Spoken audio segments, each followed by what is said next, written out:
Greetings, welcome to TFT Tarot for today. Divine Dabblings with Oberon and Banshee. This is me, Oberon, with my Goth Tarot show. The weekly look into what's bugging us on the shadow side of our life. It's hopefully a way of adding a little bit of light into the shadowy areas of our life so that we can work on what we really need to. So I do this with the 5-card reading, and then I will have a ShadowWork meditation at the end.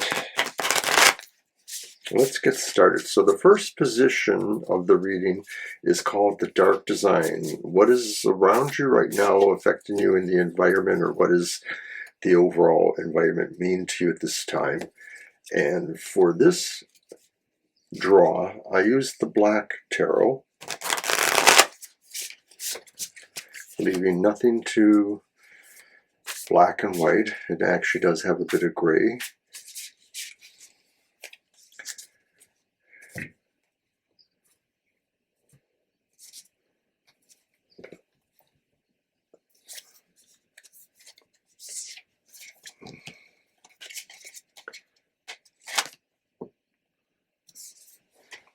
Well, it's the sun.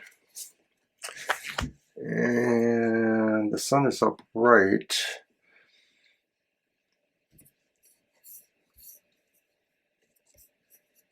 Oh, jeez.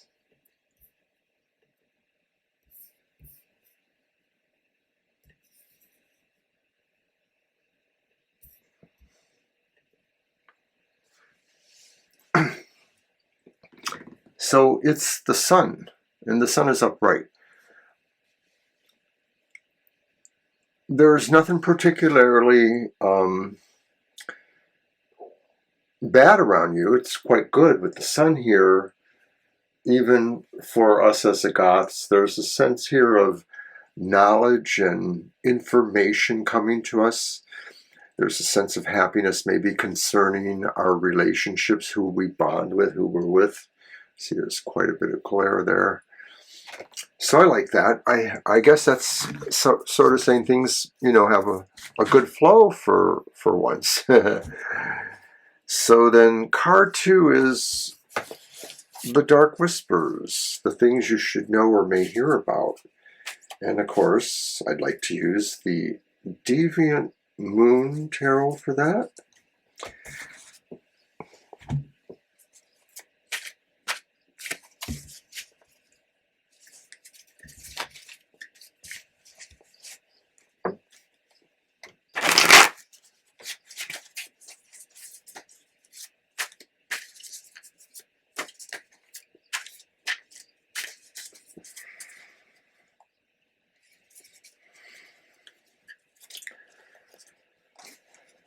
One more. All right.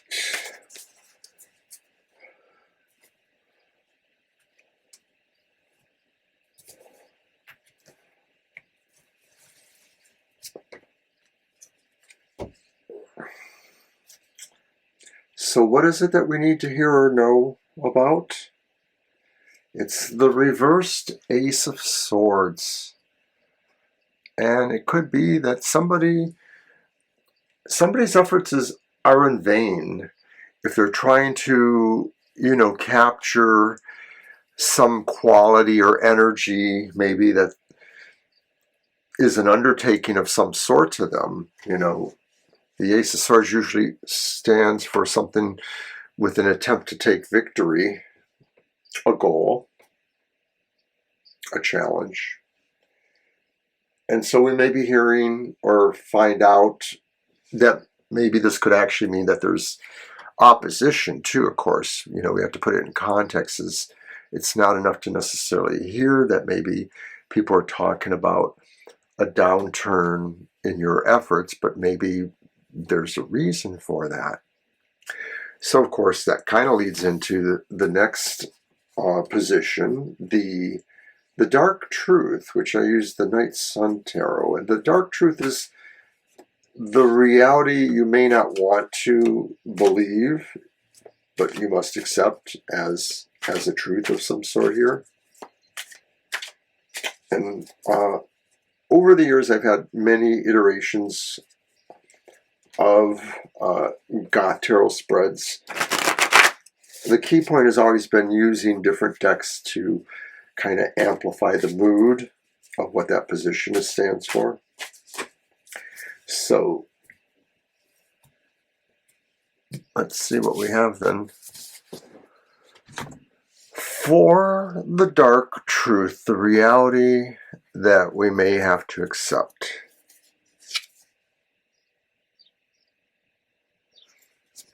That's another ace, only it's the Night Sun's ace. It's the upright Ace of Wands. And of course, this is the beginning of a network, of an enterprise, of an undertaking that maybe has notably, kind of good aspects, more or less we would consider them. I can move those down here. Got to be making like a 5-pointed star. Yes, the pentagram. Okay, so in context, what I see here is that maybe what's demising in your efforts to be in charge of the situation, I can actually move that there if I want. This over here, give our pentagram a wider stance. The dark truth is someone else is doing it better perhaps, or someone else is doing something also, an initiative of some sort. Maybe it keeps you out, or maybe it puts you in a different positioning there. So it's something you have to accept, that this is also happening, and that maybe it makes your efforts definitely seem a little darker, even though, of course, you have the sun there as your normative. I wonder what's going on here. Is it possible that there's a partnership and there's a back and forth between who's controlling or doing whatever? It's not really clear just yet how that's working. But that's, of course, to say then what sucks here? What is this that is causing you to feel drained? What are the dark shadows? Yes, that's a nod to the soap opera, Dark Shadows with vampires. So therefore, we are talking about the things that can drain us of our life energy. What sucks? And so I'm using the Vampires Tarot for that. I wish I had a Dark Shadows Tarot or a Barnabas Collins Tarot. I would absolutely dig using that on this show. But failing that, I have any number of vampire tarots, some that actually do have depictions from film or mythos of some sort. So let's find out what's sucking here.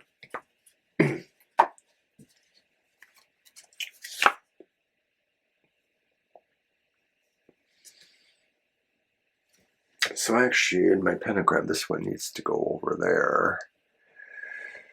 And then what sucks needs to come over here. And it's the Knight of Wands. And so when you're thinking about the Ace of Wands and this, beginning of a new project that maybe overshadows your own project or situations, and then there's this Knight of Wands, this charismatic person who's doing it. And so maybe that's what sucks, is this person here, this Knight of Wands, who's kind of stealing your thunder, making it look so easy to do. Or I don't know what. I mean, I'm being a little smarmy there, but it's somebody who has extreme confidence in themselves and is charismatic, and maybe you don't feel those are your qualities. But on the other hand, a part of this could be saying that what sucks is that you sort of are wrestling with that concept of being the Knight of Wands, and that maybe you want to be the Knight of Wands, but maybe you sort of feel it goes against your nature, of not being necessarily charismatic, of not necessarily being forceful, moving something forward. Like maybe this is more of a goth personality in a sense that you would choose. And of course, the card is not reversed, which could maybe play to that idea. So it sucks maybe having to be a bigger person for once, if this isn't in fact, you know, somebody who's like your competitor. Well, that only leaves us with the dark gift, the idea of what abilities or intuitions or knowledge or resources will be able to help you here. And, you know, I don't know if it's just about figuring out how to just get along, or how to be that person, or how to, you know, make that person be helpful to you if it's somebody else. I'm using the Crow's Magic Tarot, the dark gift, your ability or knowledge or gift. How can it help you? What will it give you?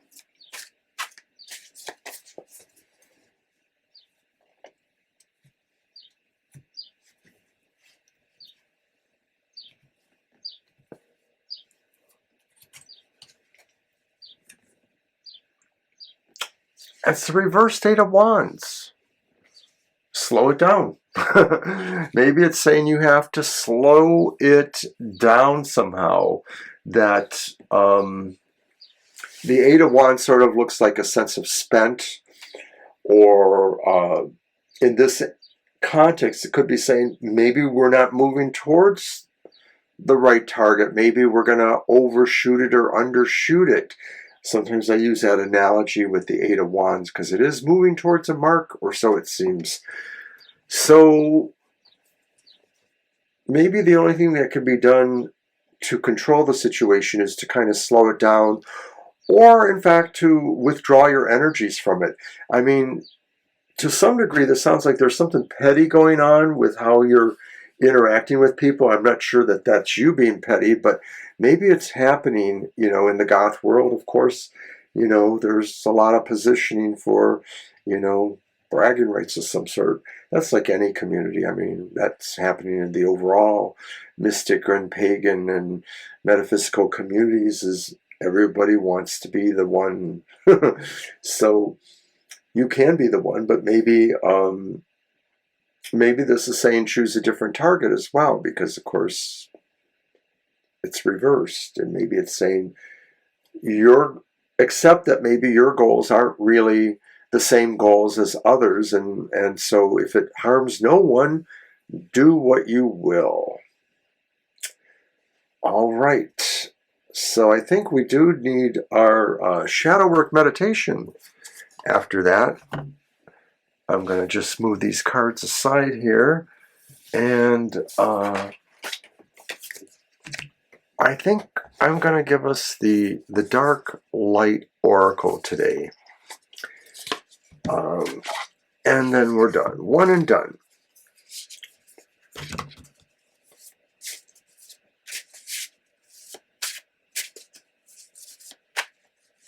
And the Dark Light Oracle is by Carol Ann Ashkenazi. And the publisher is U.S. Games. How nice, U.S. Games. I've used it a bit on Dark Goth Tarot. It's nice. I like it. I think, you know, sometimes we think that everything about darkness is not helpful, but in context, sometimes it is, and we just have to understand why. So I'll give it my cut. Note to self, cameras are too bright, or the lighting is too bright here. But here we are. Number 33, exploring.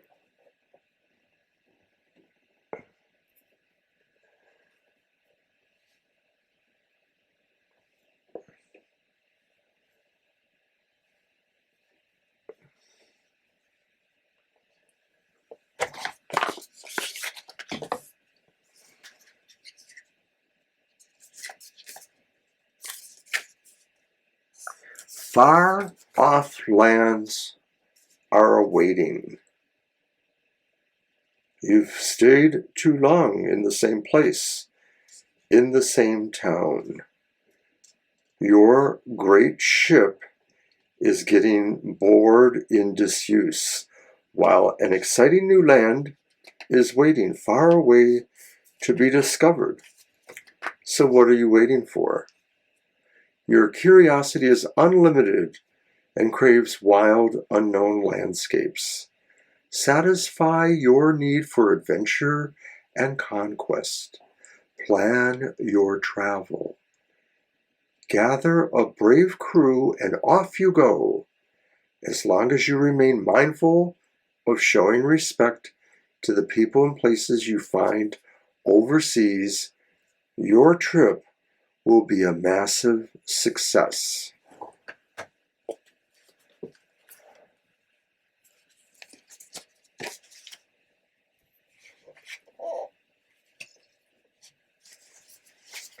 Affirmation. I give free rein to my desire of exploring new territories. I start a new journey and hope to conquer things unheard of before. My ship is ready, and so am I.